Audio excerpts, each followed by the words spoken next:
नमस्कार, trending talk show में आपका स्वागत है। मैं हूं विशाल सूर्यकांत और आज बात होगी, और इस वक्त की जो बड़ी बात है वो सामने आई है वो आपको बता दें।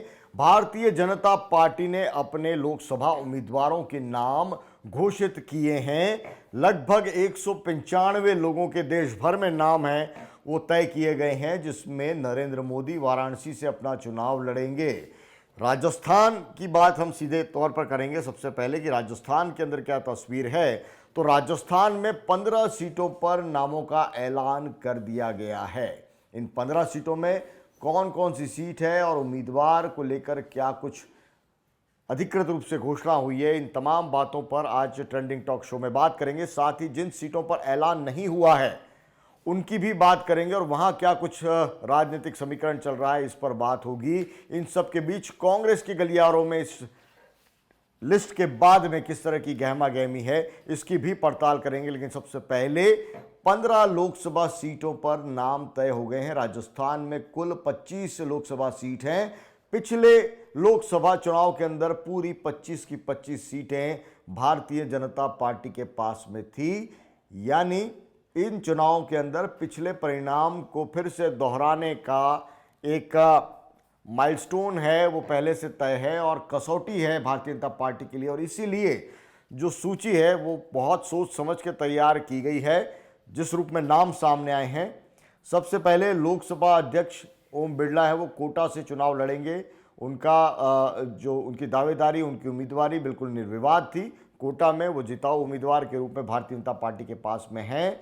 अब भारतीय जनता पार्टी की घोषणा के बाद कांग्रेस क्या करती है देखना दिलचस्प होगा। हमारे सहयोगी कोटा के अंदर योगेंद्र हैं, उन्होंने कोटा केसरी पेज पर इस बारे में लाइव किया है। कांग्रेस के उम्मीदवार कौन होंगे इसकी जानकारी भी आपको वो बता रहे हैं। लेकिन फिलहाल कोटा के अंदर ओम बिरला भारतीय जनता पार्टी के उम्मीदवार, चित्तौड़ से भारतीय जनता पार्टी के प्रदेश अध्यक्ष सीपी जोशी हैं, वो उनकी दावेदारी कायम है, वो चुनाव वहां पर लड़ेंगे।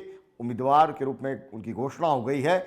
झालावाड़ से चर्चा थी कि वसुंधरा राजे का नाम सामने आ सकता है, लेकिन झालावाड़ के अंदर जो दुष्यंत सिंह सांसद थे उन्हीं का नाम फिर से कायम रखा गया है। यानी वसुंधरा राजे राजस्थान की राजनीति में बनी रहेंगी और दुष्यंत सिंह केंद्र की राजनीति करेंगे।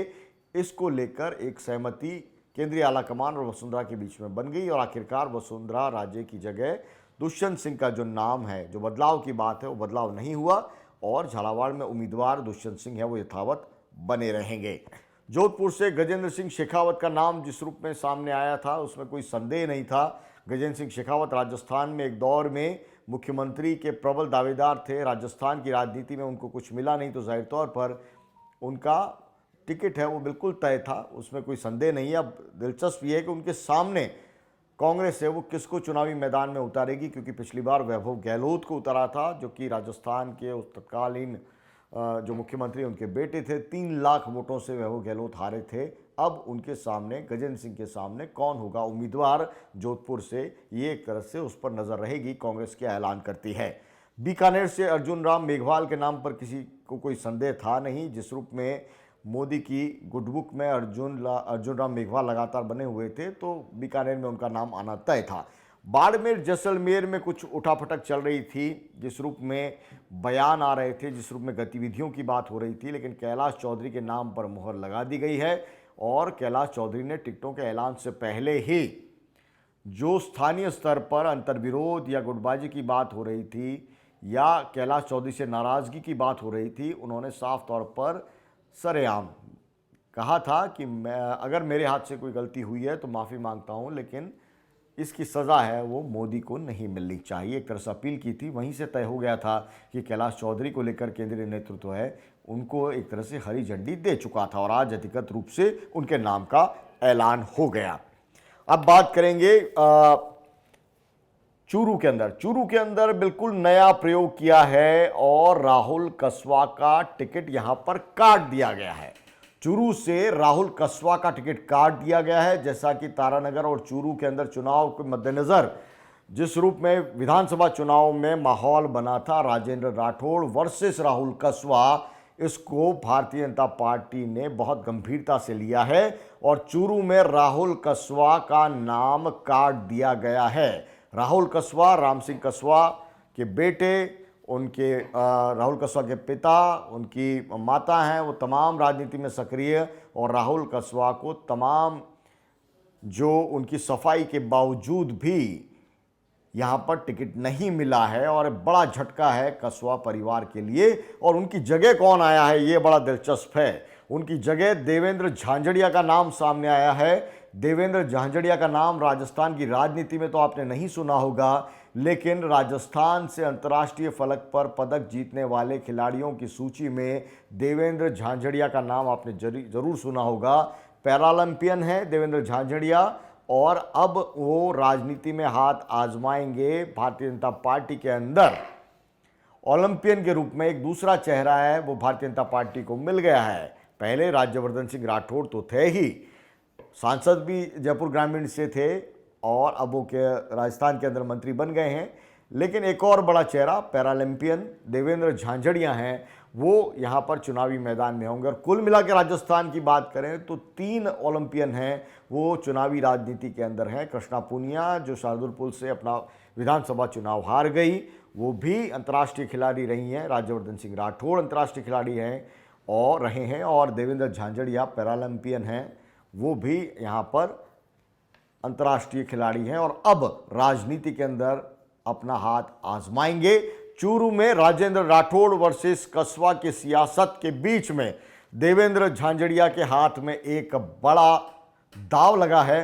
भारतीय जनता पार्टी के अधिकृत उनको उम्मीदवार बनाया गया है। हालांकि उससे पहले जयपुर ग्रामीण से उनको टिकट दिए जाने की बात है वो सामने आ रही थी। देवेंद्र झांझड़िया का नाम लगातार चल रहा था, लेकिन अब उनके नाम पर मुहर लगी है। चूरू से वो चुनावी मैदान में उतरेंगे। बहुत बड़ा घटनाक्रम है। राजेंद्र राठौड़ वर्सेस राहुल कस्वा, ये जो पॉलिटिक्स चल रही थी उसके बीच ये एक बड़ा नाम है। राजेंद्र राठौड़ का भी इसमें नाम नहीं है, ये भी आपको जिक्र करना चाहेंगे। अगर राहुल कस्वा का नहीं है तो राजेंद्र राठौड़ का भी इस सूची के अंदर नाम नहीं है। कयास लगाए जा रहे थे कि राजेंद्र राठौड़ और सतीश पूनिया को लोकसभा चुनाव के मैदान में उतारा जा सकता है। दोनों नेता के समर्थक इस और इशारा भी कर रहे थे और लामबंदी भी कर रहे थे, लेकिन इस सूची में कम से कम जिसमें 15 नाम हैं उसमें कहीं भी इन 2 नेताओं का नाम नहीं है। और चूरू के अंदर तो नाम बदल दिया गया है। देवेंद्र झांझड़िया पैरालंपियन हैं, वो उम्मीदवार होंगे। सीकर में कोई बदलाव नहीं है। स्वामी सुमेधानंद सरस्वती हैं, वो उम्मीदवार बने रहेंगे। लेकिन अलवर के अंदर बाबा बालकनाथ का विकल्प कौन बनेगा, ये बड़ा दिलचस्प है। और वो नाम है भूपेंद्र यादव, केंद्रीय मंत्री, राज्यसभा के कोटे से मंत्री बने थे, लेकिन अब उनको लोकसभा चुनाव के मैदान में उतार दिया गया है। भूपेंद्र यादव का अजमेर से भी नाम चल रहा था, लेकिन यादव बहुल सीट है अलवर की, हरियाणा से लगता हुआ इलाका है, और ऐसे में भूपेंद्र यादव के लिए एक तरह से सुरक्षित सीट है ये मानी जा रही थी। अलवर के अंदर भी सीट को लेकर जिस रूप में स्थानीय नेताओं में उलझन थी, बाबा बालकनाथ वहाँ से सांसद थे, उनका टिकट कटा, वो विधानसभा के अंदर अब सदस्य के रूप में मौजूद हैं। संभवतः लोकसभा चुनाव के बाद में उनको मंत्री भी बनाया जा सकता है, लेकिन वो बाद की बात है। चुनावी राजनीति के बाद किस रूप में हालात बदलेंगे। लेकिन अभी वहाँ पर ज्ञानदेव आहूजा ने भी ताल ठोकी थी और स्थानीय स्तर पर भी कई नेता सक्रिय हो रहे थे। इसीलिए आला कमान ने, भारतीय जनता पार्टी के केंद्रीय नेतृत्व ने नए चेहरे के रूप में भूपेंद्र यादव को यहाँ पे चुनावी मैदान में उतारा है। फिर से मोदी सरकार के विश्वस्त एक बड़ा चेहरा भूपेंद्र यादव राज्यसभा के बाद अब लोकसभा से अपनी राजनीतिक पारी है वो एक तरह से उनकी शुरू होगी। आइए अगला नाम क्या है उसके ऊपर बात करेंगे, उनसे जुड़े समीकरणों की बात करेंगे। भरतपुर में टिकट बदल दिया गया है। रंजीता कौली है, वो उनका टिकट बदल दिया गया है और उनकी जगह राम स्वरूप कोली को टिकट यहाँ पर दिया गया है। इस बारे में कुछ देर पहले हमने लाइव किया था और उसमें जिक्र था कि रंजीता कौली का टिकट है वो होल्ड पर जा रहा है, विनिंग कॉम्बिनेशन वहाँ पर नहीं बन पा रहा है और इसीलिए वहाँ टिकट बदलने की ज़रूरत महसूस की जा रही थी। और भरतपुर इसलिए भी महत्वपूर्ण है कि राजस्थान के मुख्यमंत्री का गृह जिला भरतपुर है और वहाँ की लोकसभा सीट पर जिस रूप में दावा ठोकते आए हैं विश्वेंद्र सिंह और उनका परिवार, ऐसे में वहाँ पर अगर भारतीय जनता पार्टी कोई नया प्रयोग कर रही है तो साफ तौर पर जाहिर है कि वो इस सीट को खोना नहीं चाहती। एक तरह से प्रतिष्ठापूर्ण है ये सीट खासतौर से भजनलाल शर्मा के मुख्यमंत्री बनने के बाद में। हालांकि भजनलाल शर्मा जयपुर के सांगानेर विधानसभा सीट से विधायक हैं, लेकिन उनका जो गृह जिला है, जो पैतृक जिला है, वो भरतपुर है। इसके अलावा आइए बात करेंगे हम भरतपुर के बाद में नागौर के अंदर ज्योति मिर्धा को एक बड़ी सौगात मिली है टिकट के रूप में। विधानसभा चुनाव वो हार गई थी, लेकिन नागौर के जो समीकरण हैं, हनुमान बेनीवाल राष्ट्रीय लोकतांत्रिक पार्टी के साथ में जिस तरह के समीकरण रहे हैं, उसमें भारतीय जनता पार्टी ने ज्योति मिर्धा को बहुत मुफीद पाया है। न केवल टिकट के लिहाज से, बल्कि कल नए जो प्रदेश पदाधिकारियों की घोषणा हुई थी, उसमें भी उनको अहम जिम्मेदारी दी गई है। तो मिर्धा परिवार की जो कांग्रेस से जुड़ी विरासत है, उसको अपने पास लाने की कोशिश यहां पर भारतीय जनता पार्टी ने की है। और छोटू राम चौधरी को वहां से पहले टिकट मिला था, इससे पहले भी ज्योति मिर्धा वहां से सांसद रह चुकी हैं, तो नागौर में चुनावी राजनीति का उनका अपना अनुभव है। लेकिन इस बार पार्टी का सिंबल है वो कुछ और होगा। ज्योति मिर्धा भारतीय जनता पार्टी के सिंबल से चुनावी मैदान में उतरेंगी। मिर्धा परिवार की विरासत भारतीय जनता पार्टी के साथ में जोड़ने की कवायद इसको साफ तौर पर माना जा रहा है। अगले नाम की बात करेंगे, पाली से PP Chaudhary. Again PP Chaudhary का टिकट है वो रिपीट हो रहा है। और राजस्थान में जाट राजनीति के अंदर भी कई उपजातियां हैं और उपजातियों के अपने द्वीप हैं, समूह हैं, अपना क्षेत्र है। उन क्षेत्रों के लोग और उन क्षेत्रों को प्रतिनिधित्व करने के लिए पीपी चौधरी हैं, जो कि सिरवी कम्युनिटी से आते हैं। और सिरवी कम्युनिटी बहुत बड़ी तादाद में प्रभावशाली वहां पर है, और इसीलिए पीपी चौधरी के नाम पर मुहर लगा दी गई है। पीपी चौधरी एक बार फिर से चुनावी उम्मीदवार होंगे पाली से। जालोर के अंदर देवजी पटेल का टिकट काट दिया गया है। देवजी पटेल जो सांसद थे और विधानसभा चुनाव वहां पर लड़े थे, लेकिन चुनाव हार गए, और देवजी पटेल का टिकट वहां पर कटा है। और देवजी पटेल का टिकट करने का काटने के बाद में वहां लुम्बाराम चौधरी, जैसा कि हमने कुछ देर पहले लाइव किया था, उनके नाम की घोषणा हमने उस रूप में की थी कि उनको टिकट मिल सकता है, और वही हुआ है। लुम्बाराम चौधरी को जालोर से टिकट मिला है। उदयपुर से बड़ा बदलाव किया है। न केवल चेहरे का, किरदार का बदलाव हुआ है, बल्कि जातिगत समीकरणों के लिहाज से भी बड़ा बदलाव हुआ है। उदयपुर में अर्जुन लाल मीणा है, वो उम्मीदवार थे, वो वहां से सांसद थे, और उसके बाद में वहां जो परिवर्तन हुआ है, रावत कम्युनिटी से टिकट मिला है। बन्ना लाल रावत को टिकट दिया गया है उदयपुर से। ये अपने आप में महत्वपूर्ण है। न केवल उदयपुर, राजसमंद और अजमेर से पूरे लगते हुए इस इलाके के अंदर रावत कम्युनिटी को प्रतिनिधित्व यहाँ पर मिला है। रासा सिंह रावत एक नेता थे, उसके बाद में ये एक बड़ा नाम इस रूप में सामने आया है कि उनको प्रतिनिधित्व यहाँ पर मिला है। ये बात हो रही है उदयपुर की। बांसवाड़ा में महेंद्रजीत सिंह मालवीय के हाथ में लॉटरी लगी है। जैसा कि तय था कि भारतीय जनता पार्टी को वहाँ पे कनकमल कटारा, जो कि पूर्व सांसद, अभी मौजूदा सांसद हैं, उनका विकल्प है, वो खोजा जाना था उम्र के लिहाज से, और उनका वहाँ पे विनिंग कॉम्बिनेशन नहीं बन रहा है।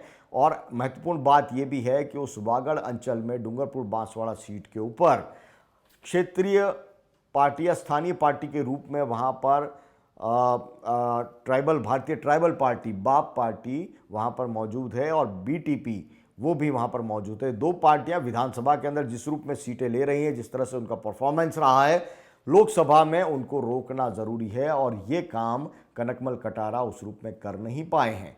लिहाजा महेंद्रजीत सिंह मालवीय को कांग्रेस से लाया गया। महेंद्रजीत सिंह मालवीय कौन है, ये आप सब जानते हैं। एक दौर में राजस्थान में जनजातीय नेता के रूप में कांग्रेस के महेंद्रजीत मालवीय हैं, उन्हीं के नाम का जिक्र होता था। नेता प्रतिपक्ष बनाने की मांग लगातार होती रही, उनकी खुद की भी इच्छा थी, लेकिन दो बार 2013 के अंदर और फिर 2024 के अंदर ये दो परिस्थितियां बनी जब उनको नेता प्रतिपक्ष है वो बनने का मौका उनके हाथ में लगता था, लेकिन उससे पहले किसी और को नेता प्रतिपक्ष बना लिया गया। पहले हेमाराम चौधरी बने, फिर जो राजस्थान के अंदर राजनीति के अंदर रहे हैं, गंगानगर से उनको बनाया गया, जाट राजनीति के नाम ये पद रहा, और अब यहाँ पर टीकाराम जूली को नेता प्रतिपक्ष बनाया गया। तो उससे महेंद्रजीत सिंह मालवीय एक तरह से आहत थे और अपने लिए नई राजनीतिक संभावनाएं देख रहे हैं। महेंद्रजीत सिंह मालवीय का यह दावा है भारतीय जनता पार्टी में जाने के बाद कि न केवल डूंगरपुर बांसवाड़ा बल्कि मध्य प्रदेश और गुजरात की सीटों पर भी उनका प्रभाव है। अब देखना है कि उनके सामने कौन उम्मीदवार उतारती है कांग्रेस। लेकिन फिलहाल महेंद्रजीत सिंह मालवीय को पाला बदलते ही एक बड़ा तोहफा मिला है टिकट के रूप में, जिसके लिए उन्होंने अपनी पार्टी को बदला था। चलिए अब उन सीटों की बात कर लेते हैं जहां पर नाम का ऐलान नहीं हुआ है।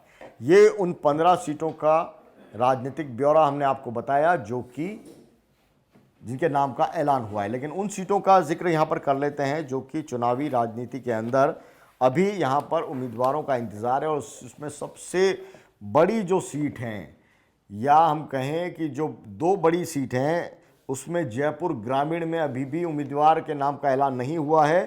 साथ ही ऐलान यहां पर जयपुर सीट का भी नहीं हुआ है।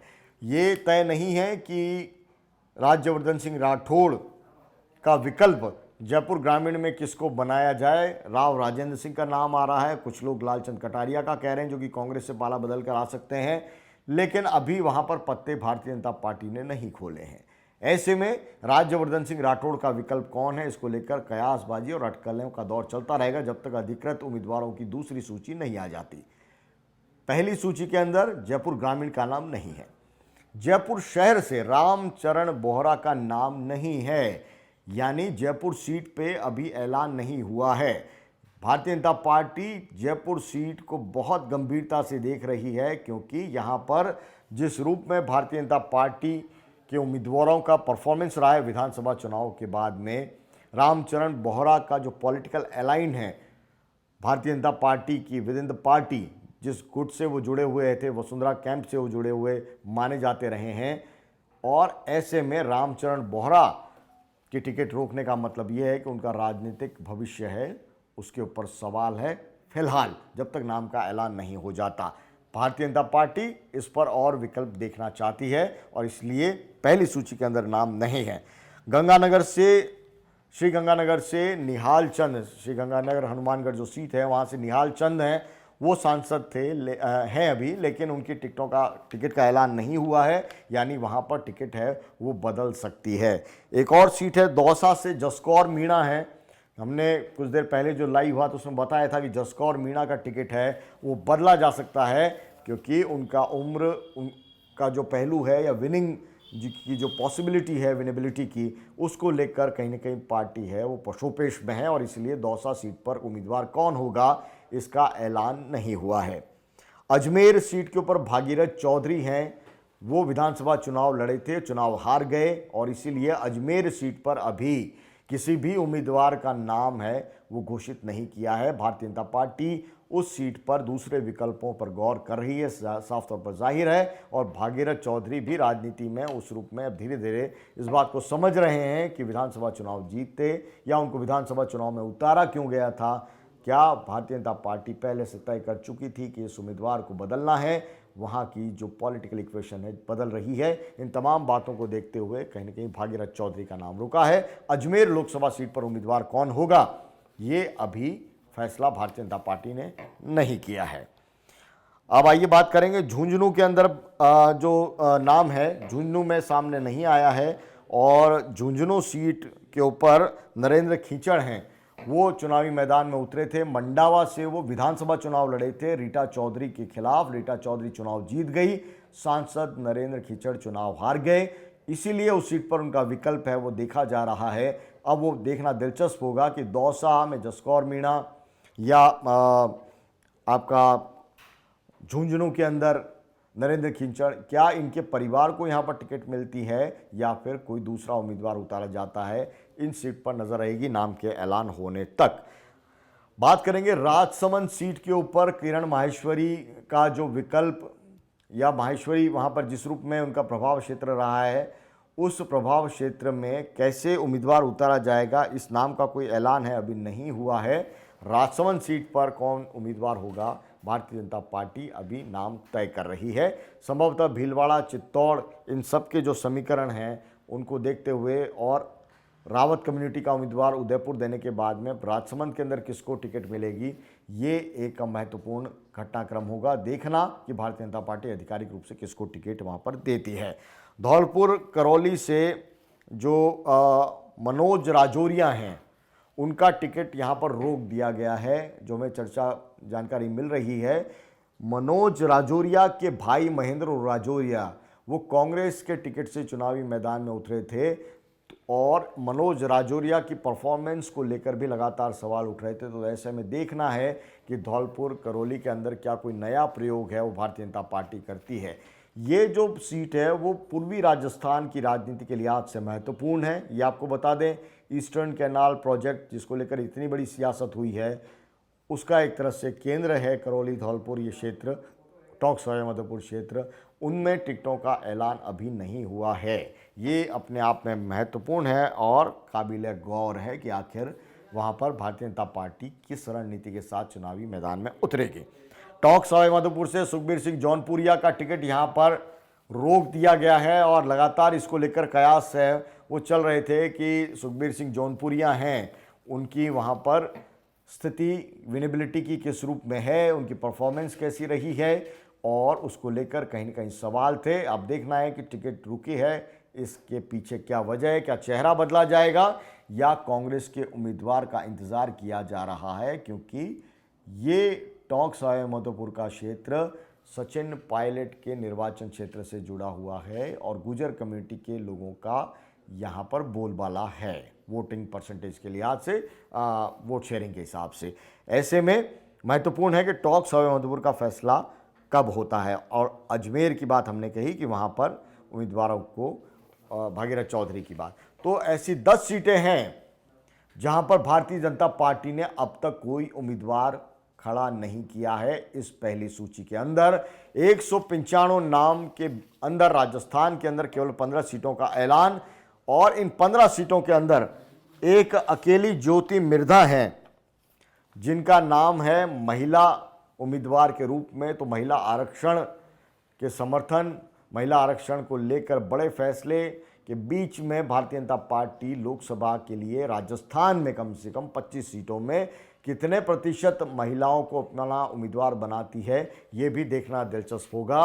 अभी एक टिकट कटा है, वो है रंजीता कौली का, और एक महिला को टिकट दिया है, वो है ज्योति मिर्धा। इन 15 नामों की सूची के अंदर ये नाम शामिल है। भारतीय जनता पार्टी